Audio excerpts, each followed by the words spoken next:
Please join me in the responsive reading.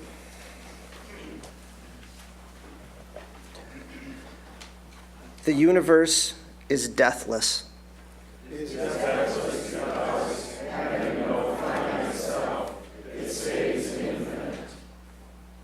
A sound man, by not advancing himself, stays the further ahead of himself.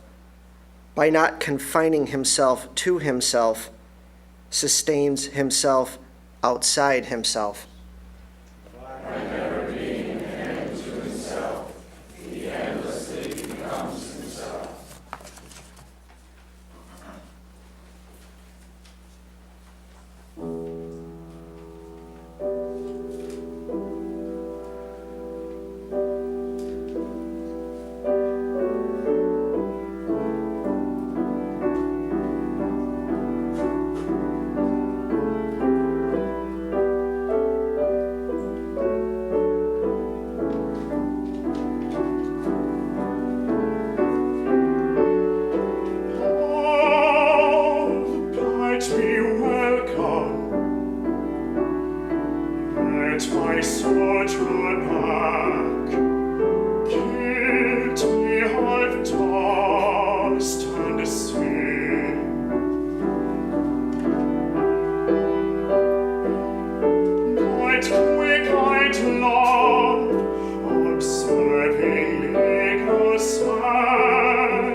Come, my joy,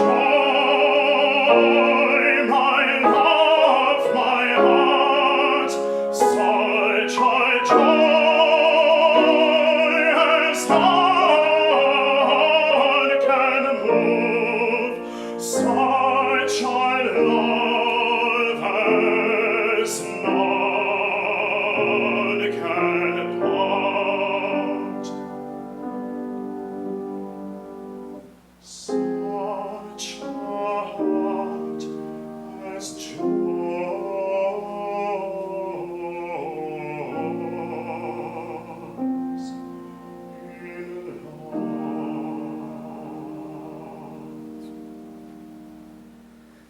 Time moves really fast up here. It's already my turn.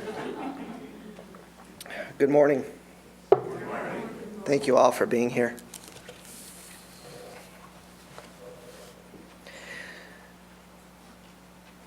Living our lives on planet Earth, we are part of a rich and truly wondrous creation. This is a world of diverse people, ever-evolving concepts, opposing thoughts, a myriad of things, and an entire spectrum of feelings. And, if you're paying attention, one of the easiest things to see is the duality that lies within them. We know them from when we were young. We learned about them. We learned about life through them. There is light and dark, up, down, yin, yang, love and hate. This list, of course, could go on and on.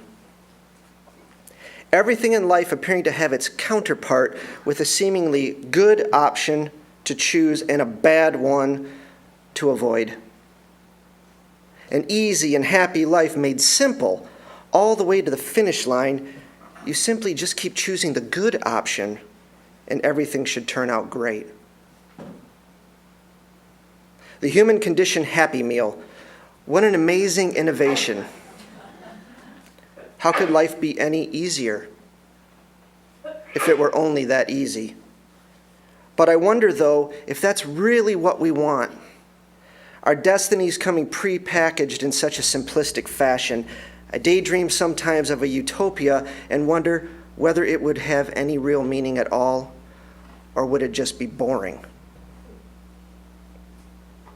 Of course, we know that life is not a game, and we are not players. Hopefully, we know by now we are also not pawns. While it's true that there are always choices in life, the options at times are difficult to see, and there are times when it's impossible to see any option at all. Sometimes things happen that clearly fall smack dab in the bad column, no matter how hard we try. They are too big to avoid. Not only has the elephant entered the living room, but it burst in, sprayed us with ice-cold water from its trunk, and then immediately defecated in a huge pile on the floor.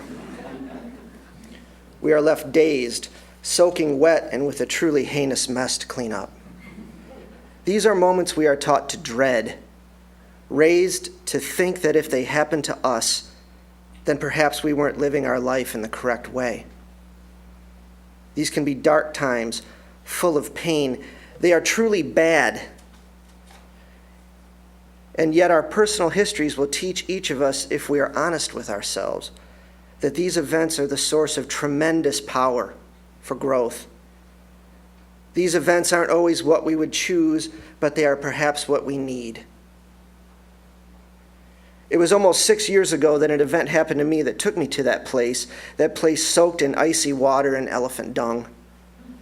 The event itself, while it was extremely traumatic at the time, is not so important now. Thankfully, the years have allowed the pain to recede to all but a faint memory. It's just something that happened to me. I'm not here to focus on that. I want to talk about the great gift that I received from it, a gift where I was not only the recipient, it turned out I was also the giver. That event taught me something very important about being human, that while one of the easiest things on earth to see and accept is this duality that I mentioned earlier, one of the most difficult things on earth to see and accept is that positive transformation in oneself comes not from always gravitating towards that positive, but to stop avoiding and finally face the negative. During that time, I realized that one of the things I feared most, something I kept avoiding, kept running from, ended up being the very thing that introduced me to my own true self, while at the same time stripping away that which was never me or was no longer me. And what was waiting there for me was what I met for the first time in my life: myself, my higher self, my soul. How this all came about was the easy part, it turned out. The bad thing did just what it was supposed to do. It happened. It also did exactly what it was designed to do. It hurt like hell. There is a book written by Elizabeth Lesser titled Broken Open, and I can really think of no other better way to put that moment in time for me. For I truly was broken open, cast out upon the sharp stones, raw and wounded, and through this tear in myself, I wanted everything to pour in. I wanted water to pour in to put out the fire. I wanted fire to come in to melt the ice. I wanted happiness to pour in to heal the sadness. I wanted sadness to come in because I didn't feel I deserved happiness. Such is the human in pain. And in another often annoying lesson in earthbound duality, it wasn't what was pouring in through this great wound that was showing me the way to myself. It was what was pouring out that did that. The answers came from precisely where I wasn't searching, where I wasn't expecting. What emerged was a voice, a mysterious voice I never heard, and yet it was undoubtedly me. The words came from a place deep within me, now seemingly set loose by this break. I wanted to write, and I intended to journal. But what came out was a form of verse that up until that point was utterly foreign to me. But at the time, the voice wasn't foreign. The voice was me. And so I trusted it, and I got out of its way. My soul ended up showing me the way like letters from home. In the end, there were a total of 41 works written during that time, all of them providing the most poignant insight into me and my life. What follows is one of these works, and before I read it, I'd like to take a moment to say that these are not something that I've often shared with people,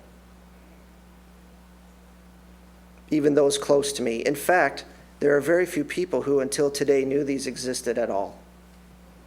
The title of this work is That Which is Treasured Most, and it goes like so.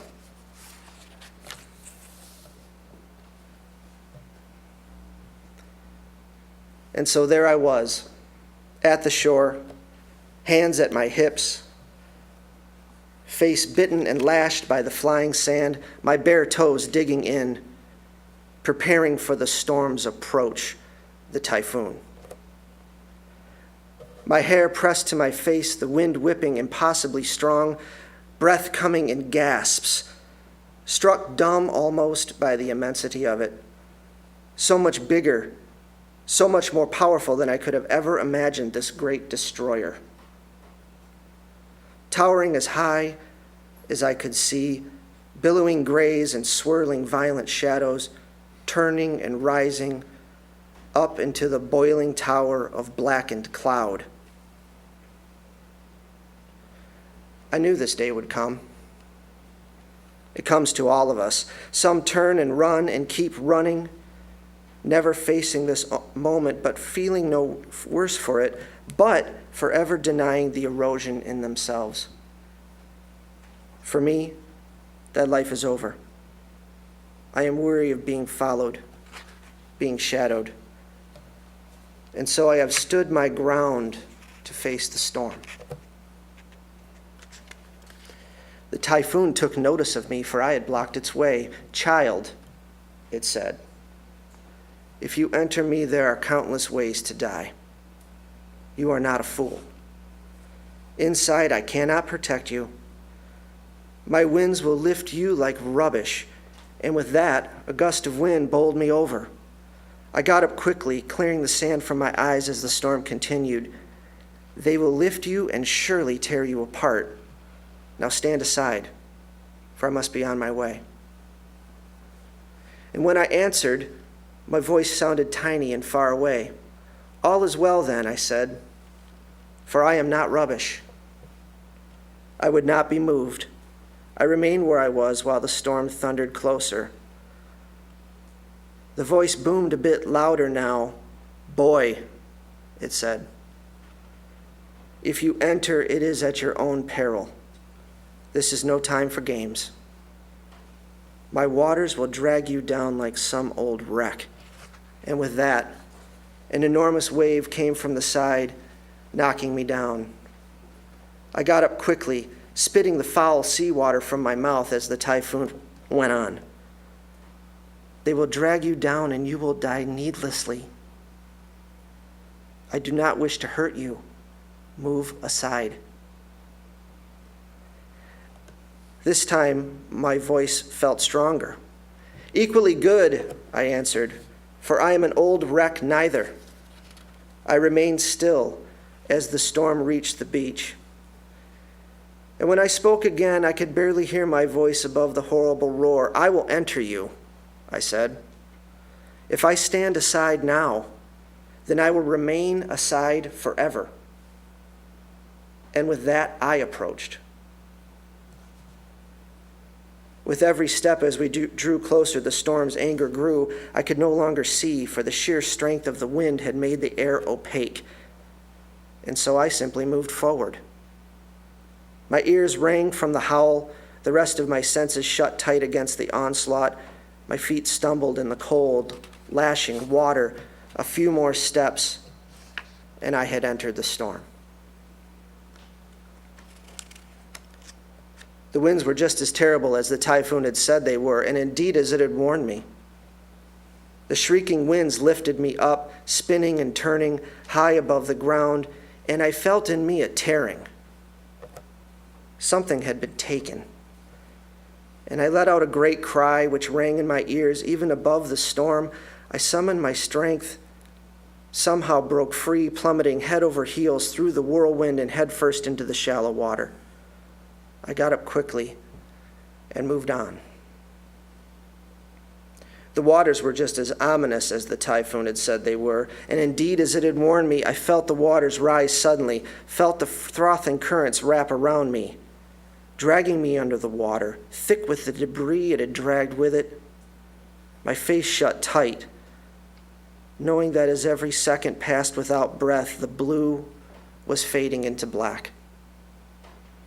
And I felt deep within me a dying, and I screamed.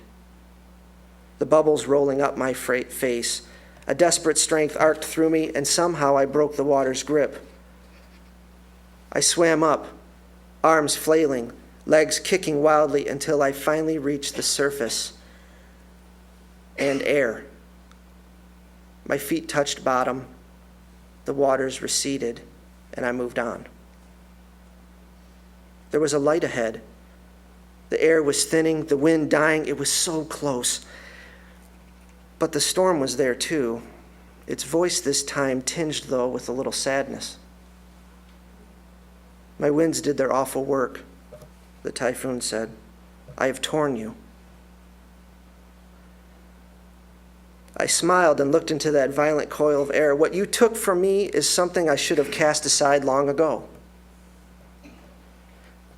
I kept walking, but the voice followed me. "Surely my waters have done you harm. For clearly something in you has died." I smiled again. "What you have killed was only what was already dying and no longer serving me." I took another step forward, and at that the storm's voice cracked a bit. "Please," it said, "don't go in there. I am not ready." I reached up my hand and the wind caressed it. "Fear not, little brother," I said. "You have protected what is inside long enough. This is the moment we have waited for."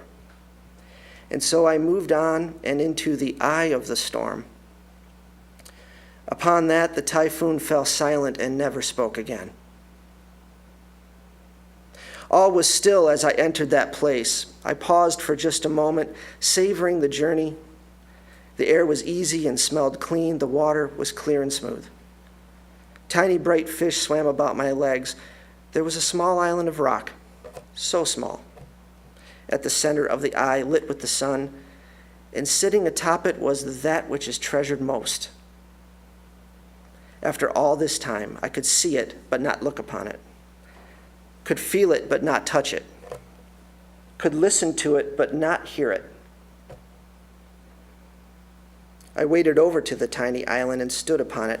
I looked up through the great turning cylinder of cloud to the blue sky above, my eyes welling with heartbreak, as I became aware of the void left from the tearing of the winds, the dying in the waters. And yet at that moment, I sensed that that which is treasured most would fit in that space perfectly. A jigsaw falling into place. I opened myself. I felt this new piece join me, felt our energies resonate together, commingling and dancing. I watched the clouds dissipate, the storm dying around me, dissolving into ether, as a larger wisdom nurtured me. A greater gravity grounded me. A deeper well watered me. A more abundant garden fed me. I am whole again.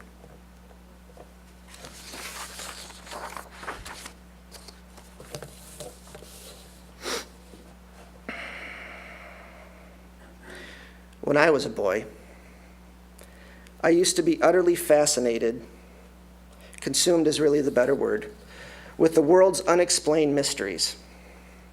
It all started innocent enough with dinosaurs, but this quickly led to more controversial subjects such as the Loch Ness Monster, Bigfoot, and of course aliens flying in their UFOs. I had shelves filled with books on these forbidden subjects.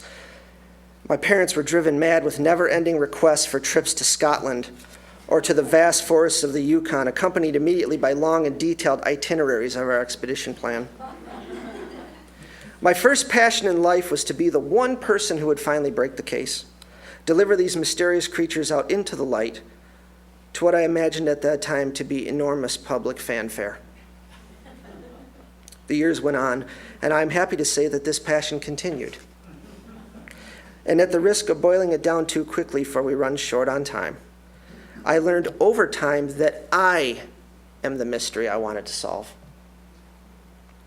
I am the unexplained phenomena I want to discover. I am Bigfoot. And this experience I had and the ones I have had since are nothing short of encountering one of these mysterious creatures. But only this time, it's broad daylight. And the camera finally works. The pictures weren't out of focus, weren't the least bit grainy. In the end, I am my own proof and validation that my soul exists. It's what makes me, me, and it saved me. It reached out in a time of great turmoil and showed me that I am greater than the problem. It taught me about the new me, awaiting me on the other side of all that pain and drama. It showed me that I am more than what is seen, felt, or heard.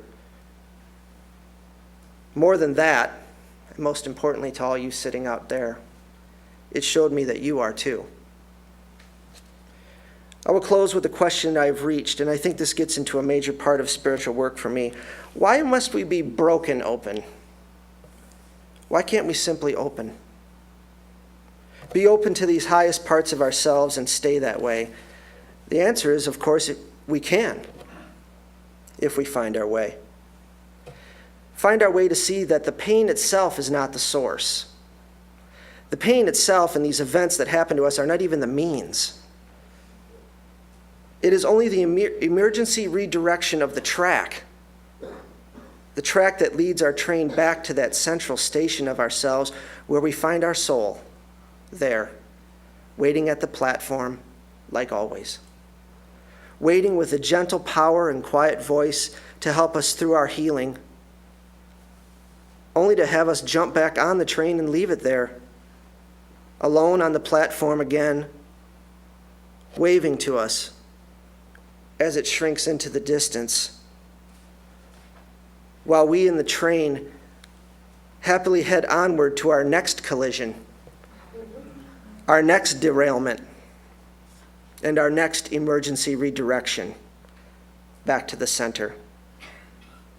You see how this can go on and on. And so I ask you, how long can this go on? There's a part of you that is waiting for you. It's waiting to go on the journey with you. It wants to go, to experience this amazing world with you. Invite it into the train car, friends, and be on your way. Thank you again.